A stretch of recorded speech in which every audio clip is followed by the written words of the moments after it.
Empire.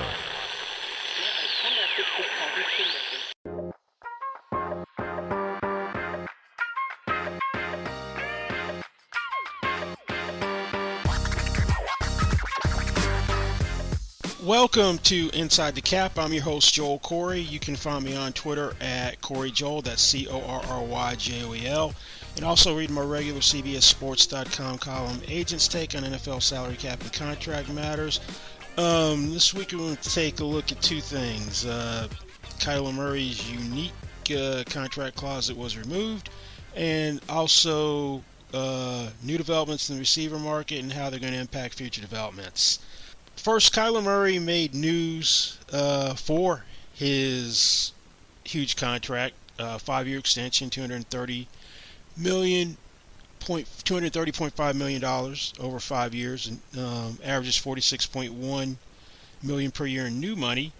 And then he made news for different reasons. Ian Rappaport revealed last Monday that there was an unprecedented clause in his contract which required him to have 4 hours of independent study each week during the regular season, or he would be deemed to be in default, in breach of contract, which would lead to his guarantees voiding.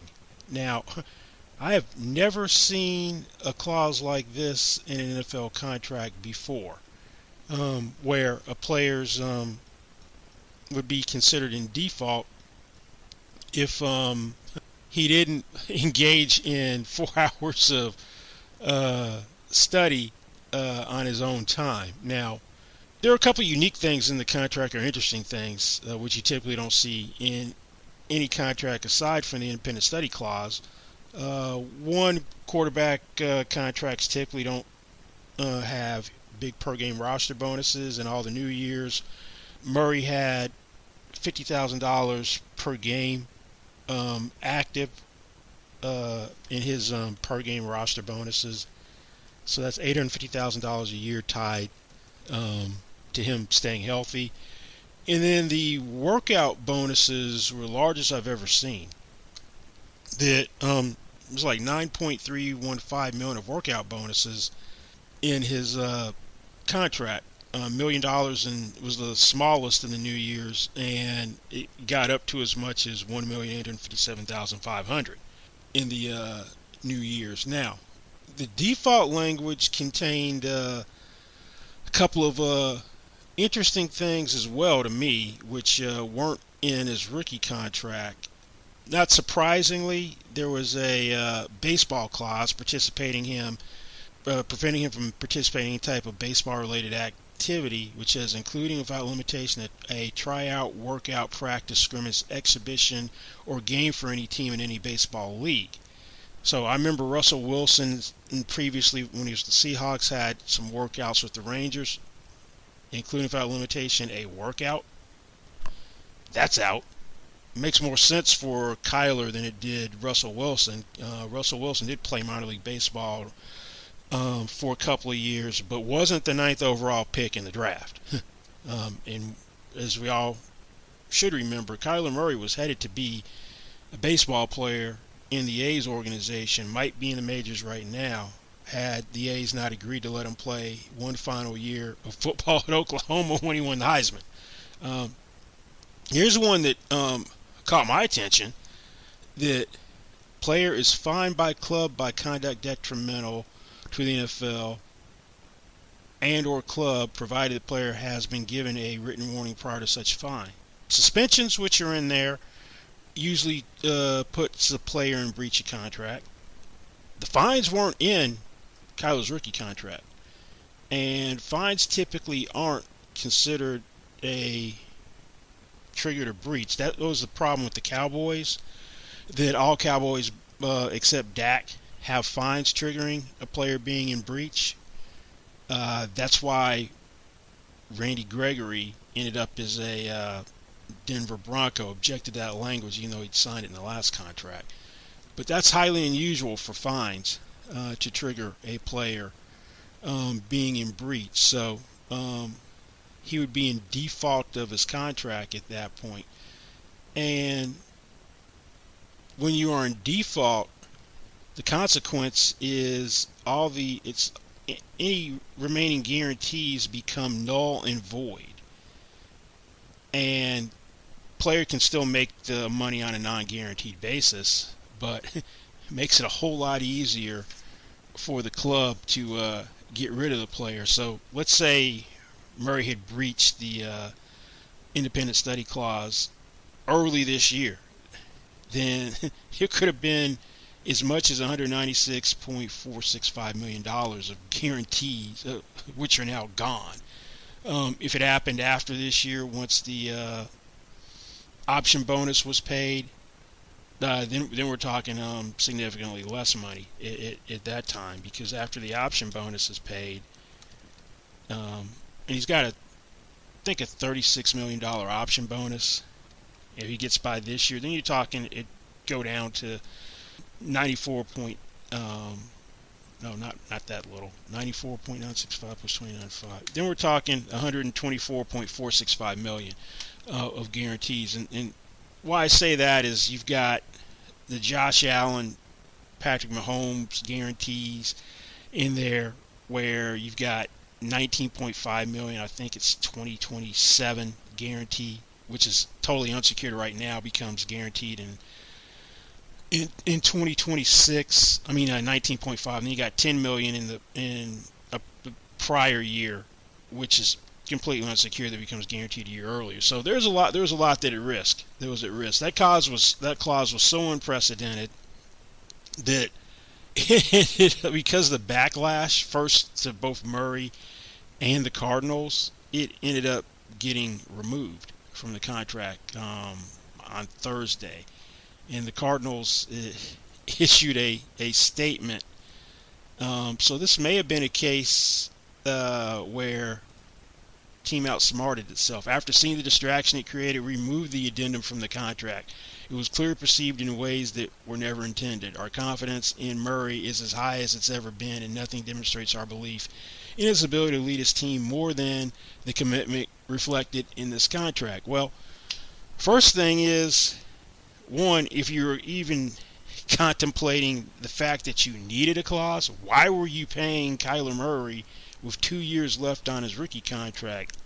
You legitimately probably should have waited a year to pay him if you had those types of concerns, because you don't put that type of clause in a contract for no reason. There had to be a reason for doing it. So obviously the Cardinals had questions about his preparation and his professionalism and work ethic, based on having to be part of the Cardinals for 3 years. And the damage is done regardless. It's not there.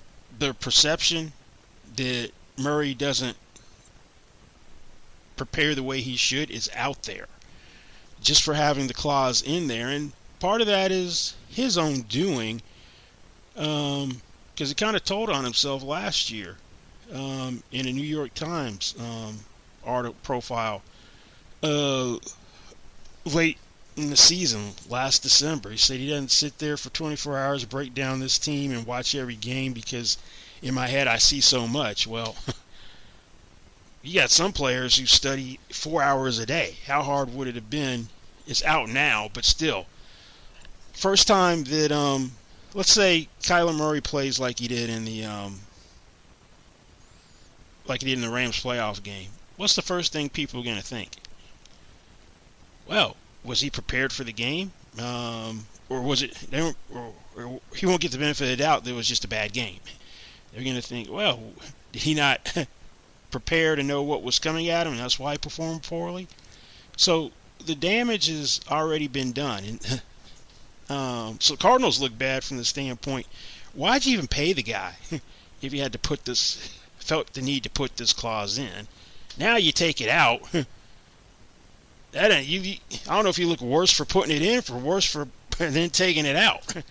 And from Murray's standpoint, if I'm the agent, and Eric Burkhart's his agent, and there's a issue there as well, because Burkhart represents Cliff Kingsbury, the head coach, too. So there's a conflict of interest there. If I'm the agent, And I know Murray was the one who was driving, or at least his side, his camp, early on was driving the extension. And he's the first 2019 first round pick to get an extension, the only one.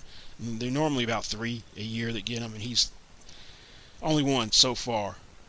But I got to assume, one, that Murray was made aware of this clause. Because that's something which is so material, you couldn't hold it from your client and then sneak it in the addendums and hope he doesn't read what he's signing. But if I'm Burkhardt, they raised that clause, and to me, you got to raise that clause in a proposal. You don't raise it after you agree to everything and then kind of sneak it in addendums. That this had to come up in a term sheet proposal they sent out. First thing I'm saying is that's a deal breaker. We're not doing any deal, or we're putting in an unprecedented clause. And also got to assume that Burkhardt didn't run that by the NFLPA. Yeah, I can't imagine the NFLPA would have been, hey, go ahead and sign a clause like this, which potentially could lead for other teams to think they can put a clause like this in a contract. And I don't know what either side was thinking, that this was going to remain secret. And it was leaked in Rappaport, and how it was leaked, some people said, oh, the Cardinals put it out there. The agents certainly ain't putting that out there. And that's not how I think the leak occurred.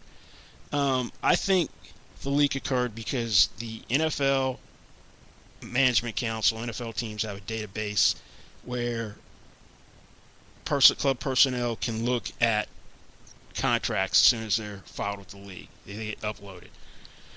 And the NFLPA has a similar database on their website for agents. That agents can look at any contract that's been done. I'm not sure, they typically don't file them instantaneously, but going back to even when I was an agent, they have a website. But if I wanted a deal that was done and I was curious, and I had certain players that if a player was done at their position, by the end of the day, I was going to be getting a call. Well, who did so-and-so get? Because that's certain players are interested in that more so than others. Some never get a call like that. So I'd call the appropriate people in the NFLPA and have them, at that time, either email me or fax me the contract. So if you were curious when Murray's deal was signed, an agent could have gotten it emailed to them before it was online, or anyone could get it on their database. So I suspect Ian Rappaport got it from one of those two sources. Now, getting back to the whole, how does this get in the contract from the agent standpoint? It's a deal breaker. I am not agreeing to that. And yeah, the deal was done right at the beginning of training camp. And if it was going to be that much of a sticking point for the Cardinals, I would have had Murray hold in. They don't need that. And this is where, if the agent should have, I don't know if he did, explained to them that this clause isn't going to be good for anyone because of what actually happened now.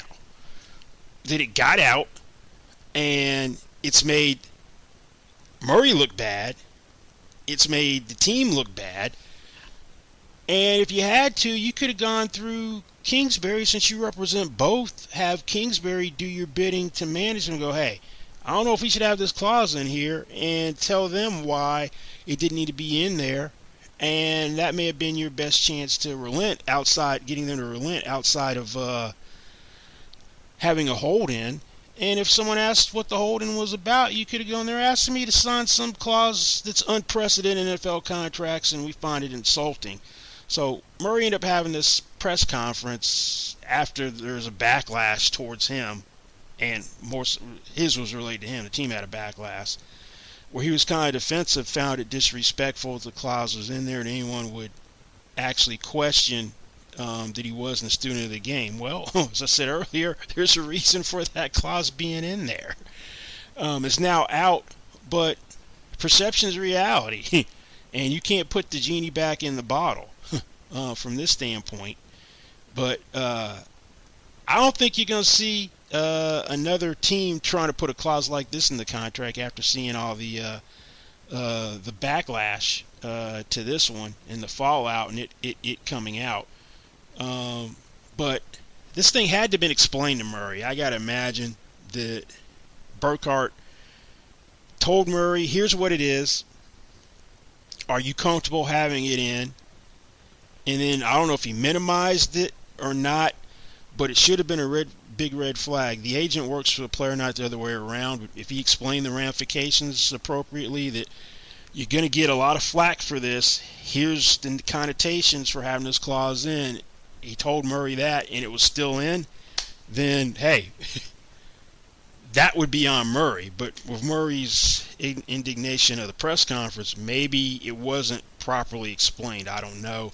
I can't imagine it was just the first time he knew about it was when he signed the contract. But anyway, we hopefully this puts Studygate somewhat to bed, but it's going to rear its ugly head anytime Murray has a bad game, particularly in an important game. And let's say Murray's gotten off to hot starts the past 2 years, been MVP candidate early on. Then the Cardinals faded. Last year he had missed DeAndre Hopkins. That may have contributed to some of the late season slide. If he has his MVP candidate the first half of the year, isn't by the time the end of the regular season ends, I'm pretty sure people are going to make the connection, or fairly or unfairly, that is he really studying as hard as he should? Man, unless he gets a reputation for being someone who's a film junkie like a Peyton Manning, maybe not to that degree because that's the extreme. This may follow him for the rest of his career. But anyway, it's out of the contract now, and the Cardinals and Murray can move on to trying to get off to a good start with DeAndre Hopkins serving a 6-game suspension under the performance-enhancing substances policy. So we'll see if they're actually able to get a fast start. And we'll also see who's going to be the next first-round pick from the 2019 draft class, if any, to get a new contract.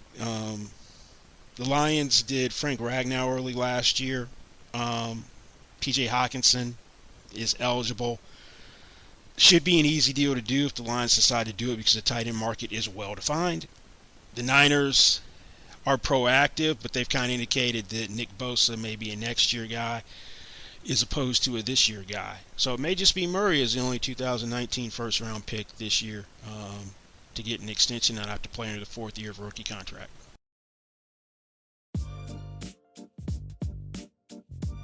Well, let's turn to the new developments in the receiver market. Receiver market has just gone haywire this offseason. I've never seen a specific positional market explode the way receivers have this year. Heading into the offseason, you had 4 $20 million per year wide receivers. Julio Jones, who was the first one, who's subsequently been released by the Titans. That was a deal he signed with the Falcons in 2019. Had Amari Cooper, DeAndre Hopkins, and Keenan Allen. There are now 13 wide receivers making $20 million per year or more. And that's with one leaving. So, in Julio Jones. And the latest guy to join this club was DK Metcalf of the Seahawks. And the deal he got for him is phenomenal. $72 million over 3 years in new money, 3-year extension. $30 million signing bonus. That is the largest signing bonus ever for a wide receiver, and it's on a 3-year extension, 4 total years. The cash flow in this deal is crazy. He's got $41 million of new money through the first new year, which would be 2023. That's the best first new year dollar amount of any receiver. So through the first new year, that's $31 million. That is an eye-popping amount of money, 56.94% of the new money through the first new year. That's unheard of with a wide receiver for 3-year extension or 3-year deal.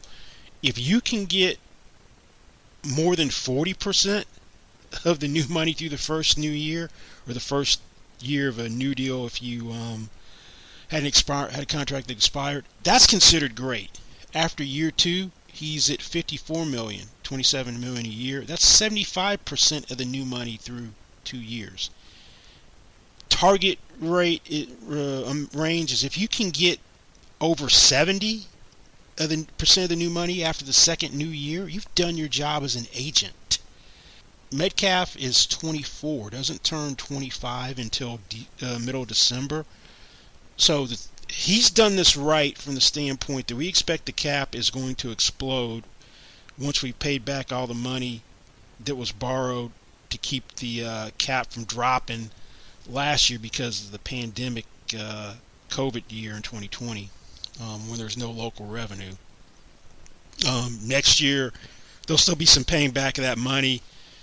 My understanding is that teams internally or projection-wise are using anywhere from 222.5 to 230 as the cap for next year, and sometimes projections are conservative. So let's say if it's let's say it's 225 next year, still $16.8 million increase over where the current cap is currently, $208.2 million, but still not the huge jump. Huge jump's probably going to come in 2024. So you got a guy that's under contract through 2025, and he's this young.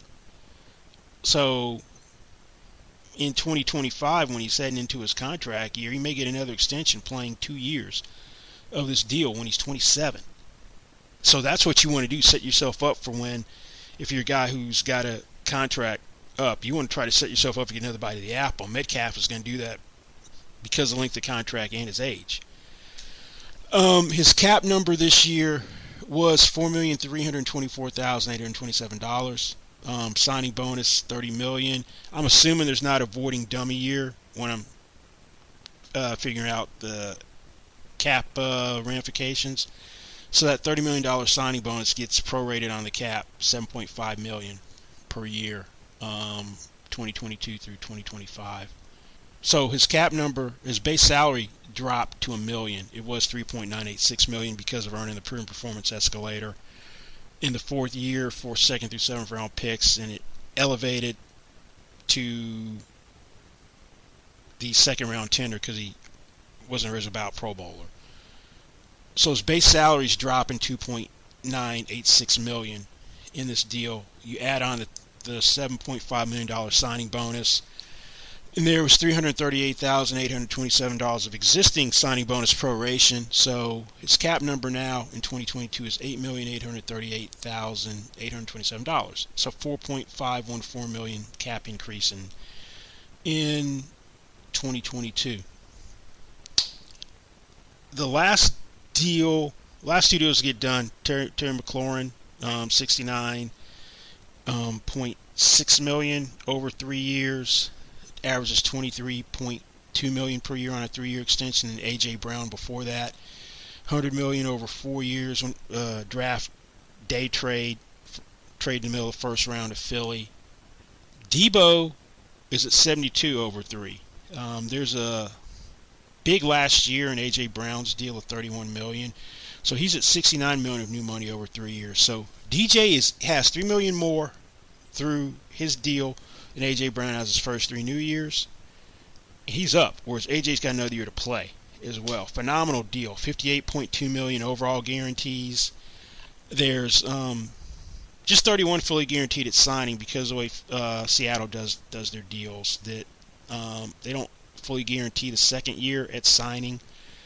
The 5th day after the start of the 2023 waiver period is when his 2023 base salary is guaranteed, and then the 2024 guarantee 5th day of the 2024 waiver period. They don't have things vest early. They didn't do that for Russell Wilson in either of his extensions or Bobby Wagner. They stopped doing the second year fully guaranteed at signing at some point before Russell Wilson signed his first extension in 2015. But 5th day of the waiver period is basically by the Friday after the Super Bowl, the Saturday after the Super Bowl. I'm not sure if it's after 5th day after or 5th day of, but either way, that's going to be a mid-February vesting date. Typically, guarantees vest third or fifth day of the league year, which is in mid-March. League year starts sometime in mid-March. First day of the league year this year is March 16th, so that'd be about a month earlier is the trade-off. And that might be part of the reason why the signing bonus is so big. Russell Wilson had the biggest signing bonus in NFL history at the time to compensate for them not fully guaranteeing the second year at signing. Now, that means there's one receiver that everyone thought would get a deal done, still left unsigned to a new contract. That's Deebo Samuel. Deebo Samuel and A.J. Brown, as well as DK Metcalf, have the same agent, Tory Dandy. And Tory Dandy's really controlled this receiver market. He also has Mike Williams, the Chargers, who signed before the franchise tag deadline, $60 million over 3 years, and Chris Godwin as well, another one of his clients who was franchised, got a nearly identical deal to Williams, $40 million in guarantees in those deals, $60 million over 3 years. So Samuel's next up, and at least we know that he's off the demand of being traded. He's at training camp. He's holding in while, as Kyle Shanahan said earlier last week, that they're grinding through a contract. So him getting a 3-year deal, to me, is crucial because of his age. If he's trying to get another bite of the apple, he probably needs one. Deebo's 26. Turned 26 in January, so I made him an older rookie. He's almost 2 full years older than Metcalf. So if he's trying to get 2 bites of the apple, he can't do a really long deal. He's got to do a shorter term deal. Now that could be a pretty big problem with this deal. First off, from a compensation standpoint, if I'm Deebo and I'm a quote unquote wide back, where I added a dimension to being an element in the running game, where I could be a Pro Bowl running back if you move me there full time, and I'm made all pro as a wide receiver last year, then I need a premium over Metcalf, even if we're talking 3 years. I also should be ahead, at least for an average per year, of A.J. Brown. So I'm above $25 million, because last year Deebo led the league with 18.2 yards per catch, 77 passes, 1,400 receiving yards, 6 touchdowns. Once they had all those injuries in the backfield, stuck him back there. 59 carries, 365 yards, 6.2 yards per carry, 8 rushing touchdowns. Had 1,170 yards from scrimmage. That's third in the NFL, combined rushing and receiving yards. He's one of the most dangerous offensive weapons in the NFL. You need to pay me for the value added for a running back. Now, getting back to length of contract. His age necessitates he probably needs a shorter term deal like Metcalf. Big problem, though. Niners don't do that. George Kittle, when he signed in 2020, became the highest paid tight end, 5-year extension. Where's the rest of the tight end market? Well, Travis Kelce, same day, 4-year extension. Also an older guy, not a rookie contract extension. Then you had in free agency in 2021, Jonnu Smith, 4-year deal. Hunter Henry, 3-year deal.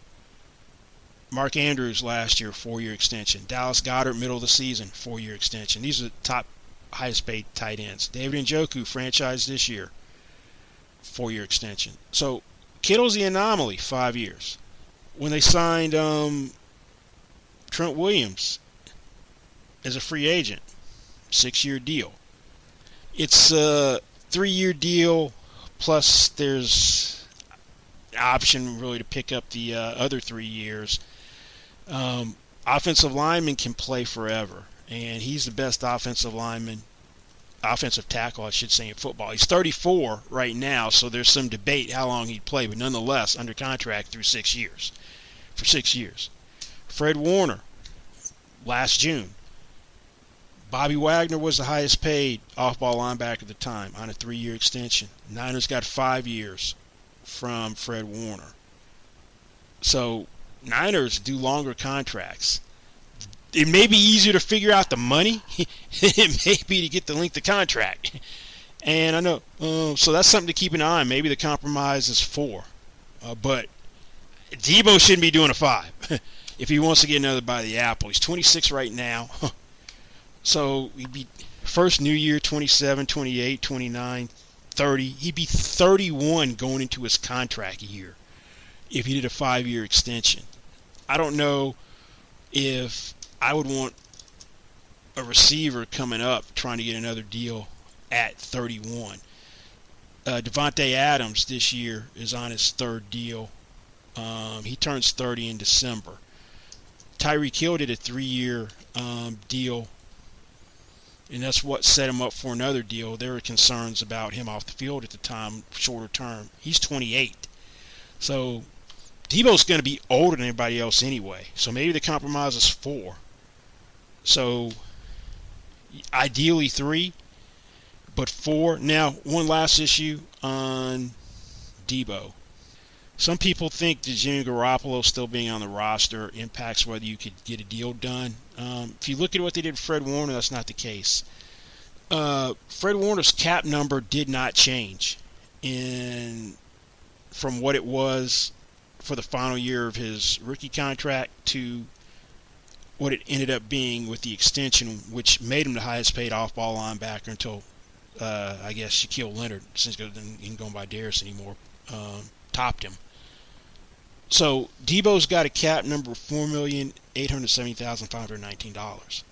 There is a way for you to do the deal where you keep the cap number the same or it doesn't increase that much, so Jimmy Garoppolo's presence on the roster in the cap room that could be gained is irrelevant, could be irrelevant to a Debo contract. Let's say you got the $3.936 million base salary.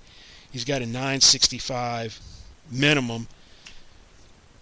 The max signing bonus you can get without, I'm talking if you add, max signing bonus you can get if you add 4 new years, because you'd be prorating over 5, because the signing bonus can be prorated over the existing year and the 4 new years. You have a signing bonus of $14.855 million. Obviously, the cash through the existing year wouldn't be the same as Metcalf's, and that's going to be maybe a problem since it's the same agent of trying to match $41 million of new money through the first new year. So the Niners did a signing option bonus, which is what San Francisco did with, Seattle Metcalf. So maybe you have to have a big option bonus in the second year, particularly if you're going longer than 3 years, to get this thing done. But there is a way you can do it where Jimmy Garoppolo is irrelevant. But years may be the bigger sticking point than overall dollars, and then how the cash is allocated as well is going to have to be worked out. But we should see a Deebo Samuel extension before the regular season starts, and this applied to any 2019 draft pick that wasn't a first round pick. You weren't going to see DK Metcalf, Deebo Samuel, etc. miss the start of training camp for one reason. The CBA now has it that if you don't show up to training camp on time, you don't get an accrued season. They have 3 accrued seasons. You need 4 to be an unrestricted free agent. So in the off chance you played out your contract, you'd have 3 accrued season, would be restricted free agent 2023. That's why none of these guys are going to hold out. And also, none of these guys are holding out because the fine for rookies, even though it's forgivable, is $40,000 per day. Training camp lasts roughly 40 days. So that's $1.6 million. For vets, it's a $50,000 fine per day. Not forgivable. That's basically about $2 million the way training camp is defined. So you weren't going to see holdouts. That's why you had Metcalf holding in, Debo's holding in, Deontay Johnson is having a hold in, Roquan Smith is having a hold in Chicago. But we should see Debo done before the start of the regular season. There's going to come a point in time, since he's not really doing much in practice, they're going to want to reintegrate him into everything, particularly with a new quarterback in Trey Lance. Last year we had TJ Watt and Jamal Adams have hold-ins. Watts lasted up until about you got into the time for game preparation for the regular season opener. I would expect for